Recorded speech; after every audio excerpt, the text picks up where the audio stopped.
Hello and welcome to the second episode for our Let's Play of The Two Towers. In the last episode, we started the game by taking control of Aragorn, Legolas, and Gimli and chasing after some orcs to rescue Merry and Pippen, and we actually ran into Gandalf. And at that point, we switched over to Frodo and Sam, and we picked up some items given to us by Galadriel. So now we're ready to start exploring the marshes to the southeast and continue on the way to Mordor. We want to start out by going south, and we'll have to climb down these cliffs here. Should be a couple rows of them here. You hear a voice from above. Axe, cautious, my precious. More haste, less speed. We mustn't risk our neck, mustn't we, precious? No, precious. Gollum. Where is it, my precious? It's ours, and we wants it. The thieves. So it's like Gollum's finally caught us. And you'll want to hide from him first. It appears that Gollum does not see you. Filthy little thieves. We hates them. Nasty, nasty light it is. It spies on us, precious. It hurts our eyes. We hates it. Gollum appears to lie down to rest for a while.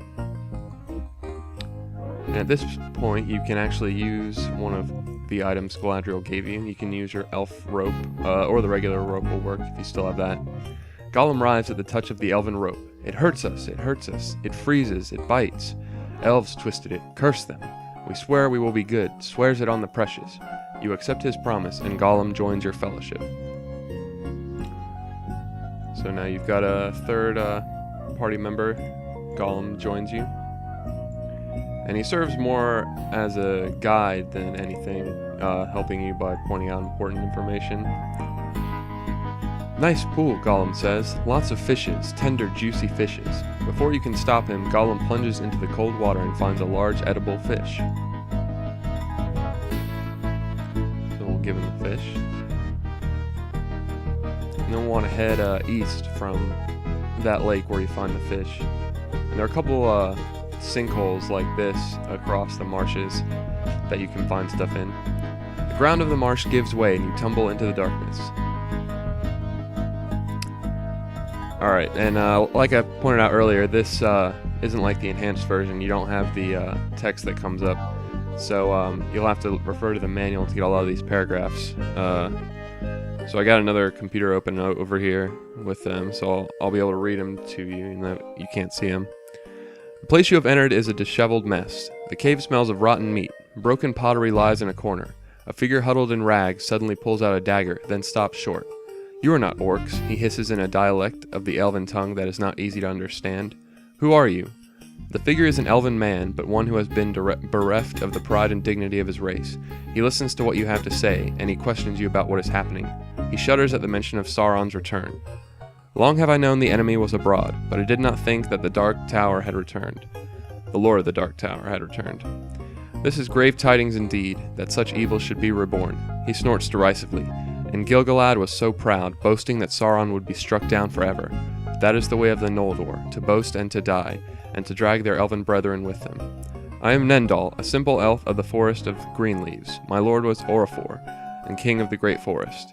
I fought at the battle before the Black Gate, after the fall of Numenor. One of the Númenóreans, a brave warrior named Verondor, saved my life.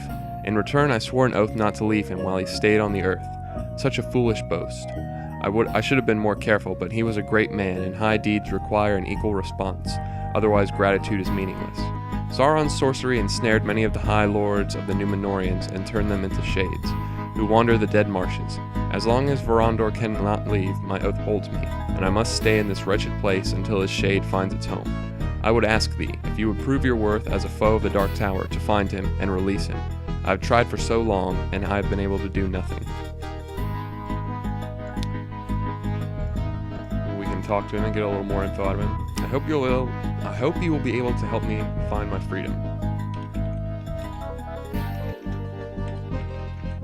I lost my freedom when I swore my oath long ago. That's the oath he was telling us about earlier. An oath so sworn may not be ignored and will not follow he who swears it until the end of the earth. And he'll just tell you more about that if you question him anymore. So you'll need to go around and hopefully we can find the ghost and help it find peace so he can leave the hole. The sides of the pit are not as smooth here. So here's where you can climb out. With great effort, you climb out of the sinkhole.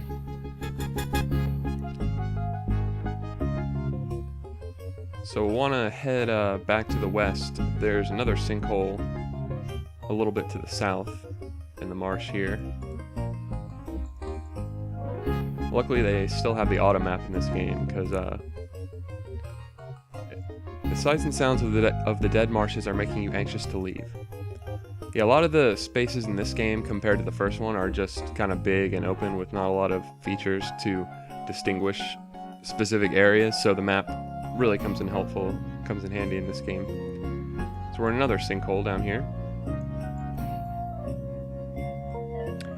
Alright, so paragraph 203. This sinkhole leads into a cavern which was carved out of stone long ago. This place contains the ancient tombs of Gondor, of those Númenóreans who were slain in the battle before the Black Gate. Treasures lie at the foot of these tombs, protected by a ghostly guardian. I am very hungry, the ghost says. You look like honorable folk. Would you not care to share some of your provisions? It has been a long watch. There's a star ruby you can take, but a lot like the ghost ruby from the first game, if you take it, you'll get attacked, so you'll need to trade him some of your food. The ghost begins to chew at the food, which remains hovering in midair, unchanged by the ghost's action. Very good. It seems like centuries since my last meal. And now you can take the star ruby after that. The ghost looks intensely at you, but eventually shrugs. Take it. You are a courteous folk who will undoubtedly find a good use for it. It works best against wights. Also search for Nendal, poor old fellow. He could use help right now. We already found him. And that's all you can do in the tomb here. And the place you can climb out is actually up here on the northern wall.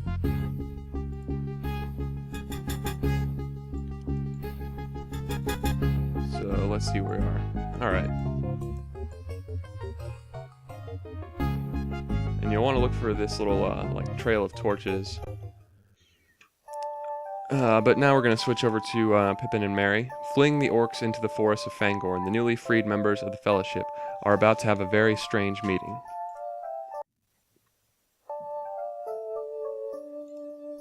So these guys get different colors as well.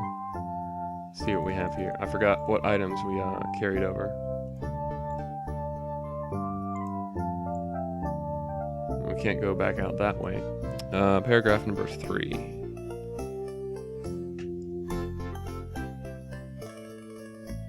From your vantage point, you see an old wooden bridge which spans the Entwash. Beyond the bridge lies Fangorn, an ancient forest. Though the trees here are quite old and stand close to each other, the wood is not as dark as Mirkwood. The forest gives the impression of stuffiness, not in a gloomy way, but rather like an old study which is filled with books and interesting objects. The woods grow wild, but there seems to be some sort of primeval order behind it. The whole area is treeish, that is to say, it seems unlikely that animals live or tarry long here.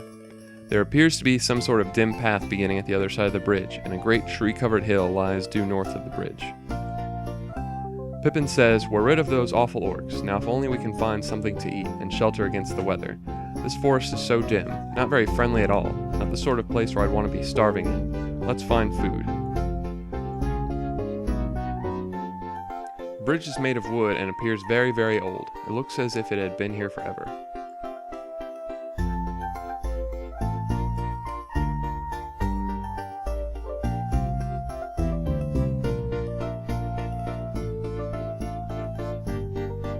Actually want to go to the west instead of to the east and the north there. This hill is a very pleasant place with a nice cool breeze. From this vantage point, the shaggy old forest looks almost pleasant. I have another paragraph we need to find here. A deep voice rumbles. "Ho, whom? What have we here? Turn around and let me look at your faces. I almost feel that I should dislike you, but let us not be too hasty.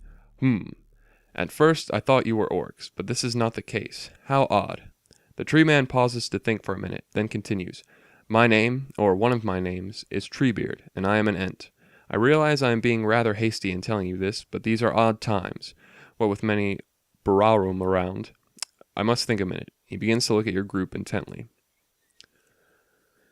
At last, Treebird speaks again. You certainly are not orcs. Perhaps we should continue this discussion at my home, or one of my homes. Will you accept his hospitality? Yeah, why not? You get another paragraph. Taking large, purposeful strides, Treebeard guides the party through a twisting maze of old trees. Many of the trees wave their branches at Treebeard or lift their limbs for him, making the path easier to travel. Ents are tree shepherds, Treebeard explains. We care for the trees, though many of us have become more tree-ish lately, growing sleepy. Some trees have bad hearts, some horns which will waylay any who dare wander Fangorn without being escorted by an Ent. The time passes and Treebeard eventually leads the party to a hill, with a great hall made of living trees. We are here, Treebeard booms. In your language, this place would be called Welling Hall. It is one of my houses, and I enjoy it. If you need refreshing, I can offer you some Ent draught. It is the river from the Entwash, and much more. It will help you grow and thrive. So we'll go ahead and grab that. And we might as well talk to Treebeard and see if we can gather any news from him. A bit of talk might not be bad, but we Ents have much to say, and you are hasty folk. Start with the usual. A great smoke rises from the west, from Isengard. Many good trees have been killed. What could Saruman be doing? Saruman lives there now. Once it was a pleasant land, now the trees have been felled, and a great smoke rises. There is much that I do not understand. Those Bararum, those Orcs, have come freely into my woods of late, and burning at Isengard. It would seem my neighbor Saruman is no longer a good neighbor. You tell him what you know of Saruman. Curse him, root and branch, Treebeard shouts. Many of those trees that he felled were friends that I had known from nut and acorn. It must be stopped. I will stop it, and you will help me. Treebeard shakes somewhat. I must not be too hasty. There is much to do. I will call an Entmoot, a gathering of Ents, to be held at Durndingdale, as men call it.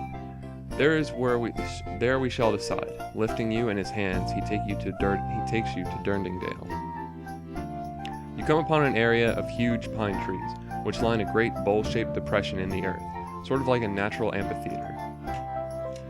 Another paragraph to look at.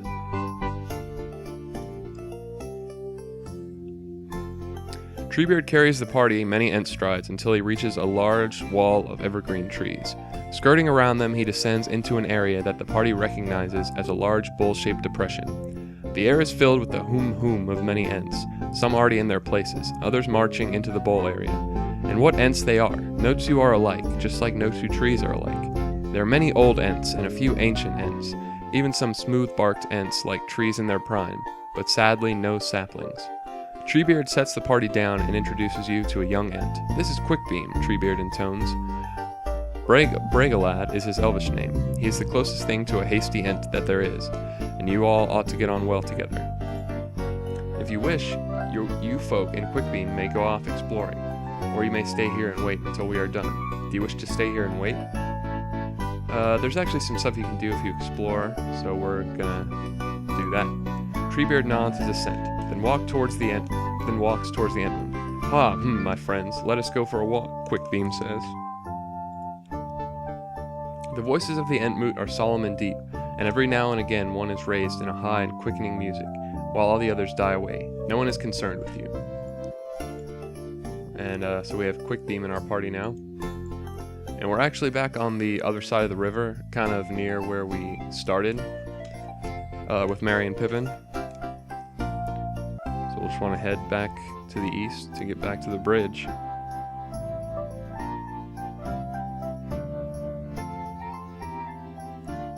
A large brown-skinned Ent, like a walking fir tree, slowly walks out of the forest. Herf, so you are the little folk who talked with Fangorn. He always was too hasty with strangers, though I wouldn't leave you to a horn's mercy. Stiff Branch glowers at Quickbeam. Hello, his booming voice says. It would be nice to talk to you, if you weren't such a hasty Ent. I suppose you have no Ent draught to share with those who are not as quick as you. You can trade him your Ent draught and he'll give you some information, but it's better to hang on to that until a later point. So here we are back where we started. The The bridge is made of wood and appears very, very old. It looks as if it has been here forever. We already got that. So now we're going to want to head to the east, to the north. You have come across a cache of strange black acorns.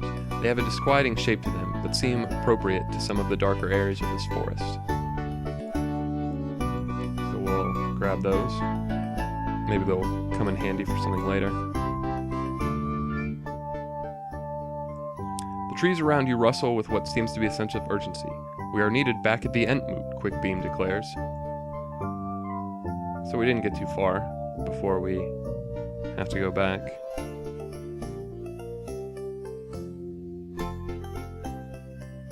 The bridge is made of wood and appears very, very old. Yeah, I think it'll say that every time you come to the bridge. But I think there's one more thing we can grab over here, excuse me. This little... somewhere over here. Yeah, you can grab some rations over here. Close to where you met Treebeard for the first time. The bridge is old, we get it.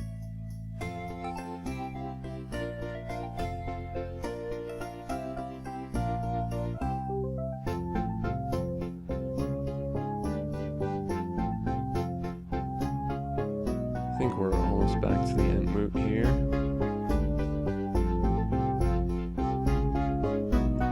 You come upon an area of huge pine trees. We already read that too. Well, there was another paragraph, but let's see what it would have said. Returning to the Entmoot, the party is greeted by Treebeard. You have returned. The Ents have discussed long what we should do about Saruman, the tree killer, and orc friend. I guess his orc friends, maybe? Many of the Ents believe we are being too hasty and desire words of wisdom from Leaflock and Skinbark, two Ents who are as ancient as myself. Skinbark is located in the far northwestern edge of Fangorn, while Leaflock is in the far northeastern edge of the woods. Both Ents are very tree-like now and will require water from the Entwash, taken from the banks near my house. A brambly wall conceals it. This bank is located south of my house at Wellinghall. Go to the old Ents and get their words. Since the errand is dangerous and my way is treacherous with Hjorns and the like, I would recommend that Quickbeam be allowed to accompany you. I also give you Fimbrethil, a word of great might which will summon Hjorns to fight for you, though this only has the power in the woods of Fangorn. Use it wisely. Vroom. Many of the sheltering branches of Fangorn keep you safe, friends. Your burden is great, for if we do not get the words of wisdom, the Entmoot will have been for naught, and we cannot have that. Haroom. Now go, and beware of hasty actions. The entire Entmoot falls silent, looking for all the world a quiet, well-tended forest. So now we go back to Aragorn and the rest of them. Meanwhile, members of the Fellowship search for the messenger orcs of Isengard before they can deliver news to their master.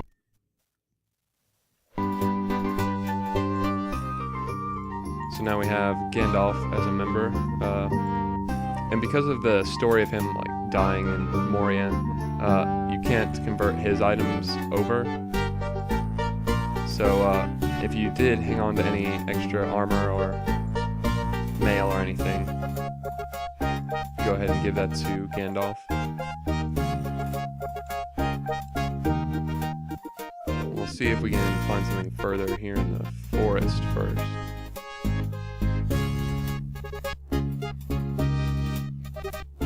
I think there is a little something. Some of the earth here has been recently upturned, but who would bury anything here? There is powerful magic here, the magic of Saruman, preventing anyone from disturbing this place. Well, since we just got our wizard back, and counter magic, you have uncovered a cache of the orcs with a white hand. There are axes and torches, as well as some healing potions. It's almost as if they were going to attack the trees of Fangorn. The healing draughts are the important things here. You can grab the other stuff if you want to, but you won't really need it. I think there was another path up here. The forest ends abruptly here. The path should continue, but it does not. Our friends are as safe in Fangorn as they would be here, Gandalf says. Come, we have much to do before we may meet with them again.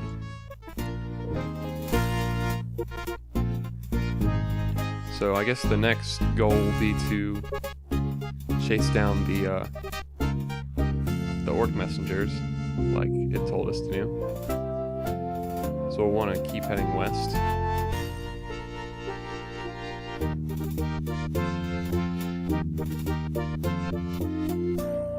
And there's actually a village out this way that we're kind of looking for.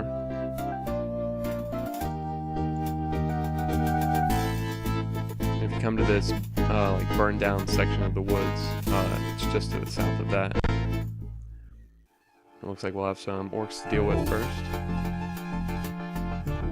These could be the orcs that we're supposed to be chasing down.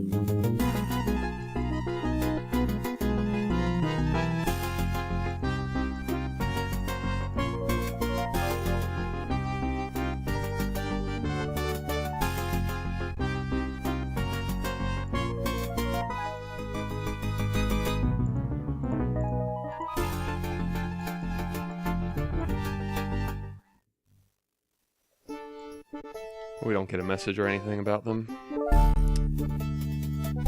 Paragraph 93. You have come to the ruins of an old village, a village which was not ruined until quite recently. In some places, the embers of destruction still smolder. There are many freshly dug graves scattered throughout the area, wooden markers covered with runes in the tongue of the Rohirrim. As you approach, you feel the presence of the survivors. It is not pleasant. They stare at you like you had committed some heinous crime and say nothing. Their silence is a greater condemnation than anything they could say. They are gathered around a woman dressed in armor, carrying a spear. She is middle-aged. Her features must have been very beautiful once, and still they might be, if they were not hardened by bitterness. I am Leofen, leader of the Rohirrim of Eastermet, she says. If you have come to recruit us to your cause, you can go elsewhere. All have called on us for aid, and long we gave aid freely, but in our time of need none would give us any. Until the Were-Guild is paid to compensate for our losses, we shall aid no one. Well, I think that will probably be a good place for us to stop this episode. And so in the next one we can figure out what she wants for her Were-Guild and hopefully track down those orcs that we're supposed to be finding before they get to Isengard.